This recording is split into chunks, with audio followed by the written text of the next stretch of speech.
Nationalism is being devoted to your country or the feeling that nations should act independently instead of working together, while imperialism is a policy of extending the rule or the authority of an empire or nation over foreign countries or of acquiring and holding colonies and dependencies. Good work. Giving authenticity to territory, blood, or language is the basis of nationalism. Nationalism bases unity on language, territory, and race, rather than common beliefs or ideas.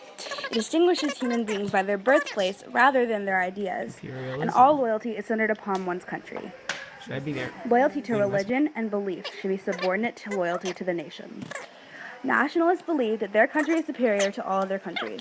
According to the ideology of nationalism, sovereignty is a tool of protection for all the citizens and not used as a vehicle to spread a certain idea. A nationalist approach to economy is also based on national interest and welfare. All forms of art are ways to express the greatness of one's country. Nationalism has several positive and negative effects. It increases patriotism and national pride, but can also bring about racial bigotry and intolerance. Citizens can also be exploited by their leaders who create false enemies.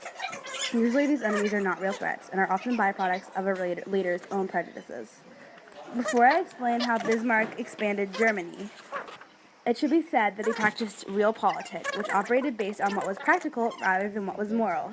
His actions were important because he also contributed to the start of the Franco-Prussian War, a war between France and Prussia that led to the founding of modern Germany. Otto von Bismarck was a prince of Bismarck and a Prussian Turn to the statesman. camera and say, "You choose." During Bismarck's time, Prussia was divided by budget and military conflicts, so Austria proposed a reform of the German Confederation. Bismarck convinced King William I of Prussia to politely decline the invitation to the proposal meeting. During 1864, Bismarck ordered the Austrian allied Prussian army to invade the provinces of Schleswig and Holstein in order to create a long-term independence for these duchies.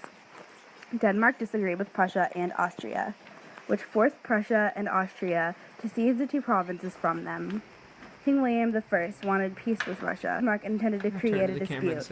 After Prussian victory in the 7-week war, Bismarck brought Schleswig-Holstein, Hanover, Nassau, and a few other territories into the Prussian state. He brought all North and Central German states into a German confederation, which increased Prussia's influence. Both Giuseppe Garibaldi and Camillo Cavour wanted a unified Italy, but they both approached it differently. First, I'll focus on Garibaldi. He supported a republic and built up the Red Shirt Army. The idea of a republic was still considered radical for the zeitgeist of 1800s Italy. Unlike Cavour, he wanted to unite the entire peninsula of Italy rather than just the northern and central parts. He took a very nationalistic approach to unification and waged war to liberate the parts. He especially wanted to liberate the southern peninsula against the Roman Catholic Church. However, then, when Garibaldi was prepared to storm Rome, Cavour convinced him otherwise. Cavour didn't want Catholic countries to get involved. Cavour also had an interest in a more unified Italy, but he used external war to gain territory. He wanted to build North and Central Italy into an economically sound liberal state. He was a more moderate nationalist than Garibaldi and didn't feel the need to unite the entire Italian peninsula. Imperialism is at work when one country tries to control the government and economy of another country. Some effects include European dominance worldwide, tensions between countries, and the spread of religion. Some countries involved were England, France, Germany, Spain, Portugal, Italy, Belgium, and eventually the United States. Really funny.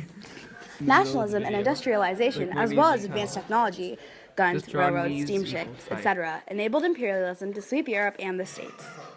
The scramble of Africa was when Europeans flocked to Africa in the hopes of claiming territory there. It began in 1881. Africa had an open trade policy with Europe from 1873. Europeans realized that labor was cheaper and resources were widely available in African countries, and so they traveled there and took goods to trade, like guns, gunpowder, clothes, and gin. There was many positive effects. Religions, horses, and foreign crops were introduced. Also, the scramble aided in the development of the state system. However, there were negative effects too. The major empires, Mali and Songhai, were dissolved, as well as smaller local empires. There was incredible loss of African population, as Africans were taken as slaves to Europe and America. Food scarcity developed in Africa, and independent African countries became increasingly rare, damaging the economy. Rather than African countries, the continent was divided into territories based on what the European country owned them. Britain controlled the main portions from Egypt to South Africa, which especially deep roots in South Africa. There are three main types. One is a colony, where a country is governed by foreign powers. An example of this is the American colonies pre-Revolutionary War. The next type is proctorate, in which a country has its own government that is controlled by an outside power. The last type is a sphere of influence, which is an area where an outside power has claim on investment or trading privileges. America expanded because it needed resources because of an economic and population explosion.